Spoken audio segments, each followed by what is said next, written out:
ये कहानी है राघव की। राघव का गांव पहाड़ी क्षेत्र में था, पहाड़ों और वादियों से ढका हुआ, जहां पूरे साल ठंड पड़ती थी। वो गांव हर दिन बर्फ की चादर में लिपटा रहता। राघव एक बहुत ही गरीब परिवार से था। उसके परिवार में उसकी पत्नी सुनी थी और उसका 6 महीने का एक बेटा चीनू था। राघव हर रोज जंगल से अपने घर के लिए लकड़ियां काटकर अपने खच्चर पर लाद कर ले आता, जिससे रोज आग जलाकर वो हाथ सेकते और घर को गर्म रखते। ठंड से बचने का यही एकमात्र उपाय था। अधिकतर गांव वालों के पास हीटर था, लेकिन राघव का परिवार गरीब था, इसलिए वो हीटर नहीं खरीद सकते थे। तो उसकी जगह वो लकड़ियां जलाकर अपना गुजारा करते। पर एक दिन जंगलों की कटाई पर रोक लगाने के लिए सरकार ने एक नियम लागू किया, जिसमें जंगलों की लकड़ियां काटना गैर कानूनी हो गया। एक दिन राघव अपने दोस्त केशव और किशोर के साथ बैठा था। वो आग लगाकर बैठे थे और हाथ सेक रहे थे। तभी केशव बोला, अरे भाइयों, तुमने ये खबर पढ़ी क्या कि अब सरकार ने जंगलों से लकड़ियां काटने पर पाबंदी लगा दी है, और अगर कोई काटता हुआ पकड़ा गया तो उस पर कड़ी सजा भी है। हाँ भाई, अब बताओ, ये इतनी ठंडी जगह है, यहाँ लोग हर रोज लकड़ियां जलाते हैं, तब जाके थोड़ी आग से गर्मी और राहत बनी रहती है। बिना लकड़ियों के तो आग ही नहीं जलेगी, लोग ठंड से ठिठुर कर मर जाएंगे। भाई भैया, हमारे गांव में तो गैस सिलेंडर हीटर सब है, हमें तो कोई जरूरत नहीं है लकड़ियों की। अरे भाई साहब, सब तुम्हारी तरह सुखी और संपन्न थोड़ी हैं। क्यों राघव, अब कुछ सोचा है तूने, क्या करेगा? हीटर खरीद ले भाई, लकड़ियों से गुजारा नहीं हो पाएगा। ठंड देख रहा है कितनी पड़ रही है। मुझे तो इसकी ही ज्यादा चिंता है। लकड़ियां नहीं मिलेंगी तो आग नहीं जला पाएंगे, और बिना आग के तो यहाँ गुजारा नामुमकिन है। आदमी भूख से बाद में ठंड से पहले मर जाएगा, और इतना पैसा भी नहीं है मेरे पास कि बाजार से हीटर खरीद के ले आऊं। तो भाई तू लकड़ी का हीटर ले ले। लकड़ी का हीटर मतलब? तुझे नहीं पता है? लकड़ी के हीटर के बारे में नहीं पता? काफी लोग कहते हैं कि उस काली पहाड़ी पर एक पेड़ है। उस पेड़ की ये खासियत है कि उसकी टहनियों को अगर तुम एक बार भी जला दो तो वो महीनों महीनों तक एक ही तापमान में जलती रहती है, और उन लकड़ियों से धुआं भी नहीं निकलता। और ऐसा सुना है कि वो पेड़ दिखने में बहुत सुंदर होते हैं। उनकी टहनियाँ नीले रंग की होती हैं और पत्ते गुलाबी रंग के। क्या यार, तू भी कैसी बातें कर रहा है? वो पेड़ पहाड़ी के सबसे ऊपर वाले हिस्से में मिलता है, और वहाँ जाना कोई बच्चों का खेल नहीं है। वहाँ जंगल घना हो जाता है, वहाँ एक से एक खतरनाक जंगली जानवर हैं, और अगर तू उनसे भी बच गया तो उस पेड़ की रखवाली वहाँ के आदिवासी करते हैं। वो तुझे जान से मार देंगे। तो वहाँ जाना तो मौत को दावत देना है, और आज तक वहाँ कोई जा भी नहीं पाया है। हाँ, पर अगर कोई लकड़ियाँ लेकर आ जाए तो उसको किसी हीटर की जरूरत नहीं पड़ेगी फिर कभी। राघव उनकी बातें सुनता है, पर बिना कुछ कहे वहाँ से उठकर चला जाता है।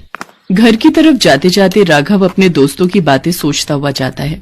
राघव अपने घर पहुँचता है, तभी उसकी बीवी सुनी थी अपने बच्चों को गोद में लिए दरवाजे पर आ जाती है और पूछती, क्या हुआ जी, आप लकड़ियाँ लाए? लकड़ियाँ कहाँ से लाऊं? सरकार ने रोक लगा दी है पेड़ काटने पे। तो बिना लकड़ियों के खाना कैसे बनेगा और आग कैसे जलेगी? बिना आग के तो जिंदा ही नहीं रह पाएंगे। कहीं न कहीं से लकड़ियों का जुगाड़ करिए, या शहर से हीटर खरीद कर लाइए। अरे कम से कम चीनू की तो फिक्र करो, बिना आग के तो इसकी ठंड से बुरी हालत हो जाएगी। चीनू की चिंता मुझे भी है, पर क्या करूं? न इतने पैसे हैं कि हीटर खरीद सके, न लकड़ियां मिल रही हैं। पर तुम चिंता न करो, आज भर गुजारा कर लो, कल देखता हूं मैं कुछ। राघव ये बोलकर वहाँ से चला जाता है। रात में सोते समय राघव के मन में सिर्फ किशोर और केशव की बातें घूम रही थी। आखिर में वो सोच लेता है कि अगले दिन वो उस पहाड़ पर जाएगा और उस अनोखे पेड़ की लकड़ियां लेकर आएगा। अगली सुबह होती है। राघव सुनिधि को बिना बताए अपने खच्चर को अपने साथ लेकर उस पहाड़ी की तरफ निकल जाता है। राघव पहाड़ी की ऊंचाई की तरफ अपने कदम बढ़ाता जाता है। वो जितना ऊपर की तरफ जाता, जंगल उतना ही खूबसूरत और खतरनाक हो जाता। उसे जगह जगह पर जहरीले सांप और तरह तरह के जंगली जानवरों की आवाजें सुनाई आती हैं। लेकिन राघव संभल कर चलता रहता है, पर रुकता नहीं है, क्योंकि उसकी आंखों के आगे उसके छोटे बच्चे और उसकी बीवी की तस्वीर रहती है, जो अगर वो लकड़ियां नहीं ले जा पाएगा तो उसके परिवार के लिए जीवन बिताना बहुत मुश्किल हो जाएगा। धीरे धीरे वो हर खतरों से लड़ता पहाड़ी के उस हिस्से तक पहुंच जाता है जहां पर वो पेड़ पाए जाते हैं। तभी उसकी नजर एक बहुत ही खूबसूरत और बड़े आकार के पेड़ पर पड़ती है। उस पेड़ की पत्तियां गुलाबी व टहनियां नीले रंग की होती हैं। वो बहुत ही खूबसूरत दिख रहा था और बाकी पेड़ों से अलग भी था। धीरे धीरे वो जैसे अपनी नजर घुमाता, उसे चारों तरफ वही अनोखे पेड़ दिखाई पड़ते। ये देख राघव सोचता है, लगता है यही वो अनोखे पेड़ हैं जिनकी बातें किशोर और केशव कर रहे थे। अब एक काम करता हूँ, जल्दी से इन लकड़ियों को काट लेता हूँ और इन्हें खच्चर पर लाद कर गाँव ले चलता हूँ। ये बोलने के बाद राघव अपने काम पर लग गया। वो फटाफट लकड़ियां काटने लगा। तभी उसे किसी के भागने की और अजीब अजीब आवाजें आने लगती है, मानो जैसे बहुत से लोग चिल्लाते हुए राघव की तरफ आ रहे हो। राघव जब तक कुछ सोचता तब तक राघव के चारों तरफ आदिवासी उसे घेर कर खड़े हो जाते हैं। उन सबके हाथों में नुकीले औजार होते हैं। राघव उन्हें देखकर डर जाता है, मानो उसने अपनी मृत्यु देख ली हो। आदिवासियों ने राघव के हाथ में कुल्हाड़ी देखी। वे लोग राघव को उठाकर ले जाने लगते हैं। अरे छोड़ो, अरे कौन हो तुम? मुझे जाने दो, मुझे छोड़ दो रे। आदिवासी राघव को उठाकर अपने साथ कबीले में ले जाते हैं। राघव उनके कबीले को देखता है। सब मिलकर राघव को ले जाकर अपने सरदार के पास खड़ा कर देते हैं। सरदार, ये इंसान हमारे अग्नि वृक्ष को काट रहा था। हम इसे पकड़ कर आपके पास लाए हैं। बताइए क्या किया जाए इसका? तुम लोगों की हिम्मत कैसे हुई यहाँ तक आने की, और यहाँ आकर तुम हमारे अग्नि वृक्ष को काट रहे थे ताकि नीचे जाकर तुम लोग उसे बेचकर उसका कारोबार कर सको? नहीं, रुक जाए, मेरी बात तो सुने। जिसके बाद राघव अपनी सारी परेशानियां सरदार को बताता है। सरदार उसकी सारी बातें सुनता है। हम नहीं जानते कुछ भी। मैं तुमको यहाँ से जिंदा नहीं जाने दूंगा, वरना तुम औरों को भी लेकर आ जाओगे और धीरे धीरे तुम लोग हमारे अग्नि वृक्ष को खत्म कर दोगे।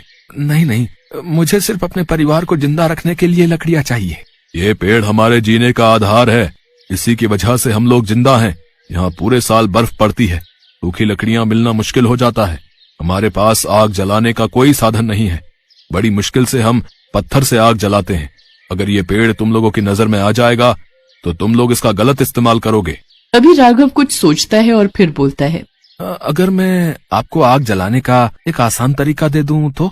मतलब आप जो लकड़ियों और पत्थरों से आग जलाते हो ना, उसकी जगह एक ऐसा साधन दे दूं जिससे आसानी से आग जल जाए तो? सरदार राघव की बात समझ नहीं पाता। तभी राघव अपनी पॉकेट से एक लाइटर निकालता है और नीचे पड़ी लकड़ी को लाइटर की मदद से एक झटके में जला देता है। सभी लोग ये देखकर अचंभित रह जाते हैं। ये कैसे किया तुमने? ये धातु हमें दे दो। हाँ, दे दूंगा, लेकिन एक शर्त है। मैं आपकी मदद करूंगा तो आप भी मेरी मदद करेंगे। क्या आप मुझे इस अग्नि वृक्ष की लकड़ियां देंगे? हाँ, लेकिन एक वादा करना पड़ेगा तुमको कि अग्नि वृक्ष की लकड़ियों को तुम सिर्फ अपने लिए ही इस्तेमाल करोगे, और ये बात तुम किसी को भी नहीं बताओगे और अपने तक ही रखोगे, और इसके बदले तुमको ये धातु हमें देना पड़ेगा। राघव उसकी सारी बातें मान लेता है और सरदार उसको लाइटर के बदले ढेर सारी लकड़ियां दे देता है, जिसे राघव अपने खच्चर पर लादकर अपने गांव ले आता है और बिना किसी को बताए वो उन लकड़ियों का इस्तेमाल करता है और अपना जीवन अच्छे से व्यतीत करने लगता है। इस लकड़ी की खास बात ये थी कि ये अग्नि वृक्ष की लकड़ी जलने के बाद कभी राख नहीं बनती थी। इसे जितना मन उतना जलाया जा सकता था और बुझाया जा सकता था। इस तरह राघव और उसके परिवार का जीवन खुशी खुशी बीतने लगा। इस कहानी से हमें ये शिक्षा मिलती है कि हमेशा एक दूसरे की मदद करते रहना चाहिए।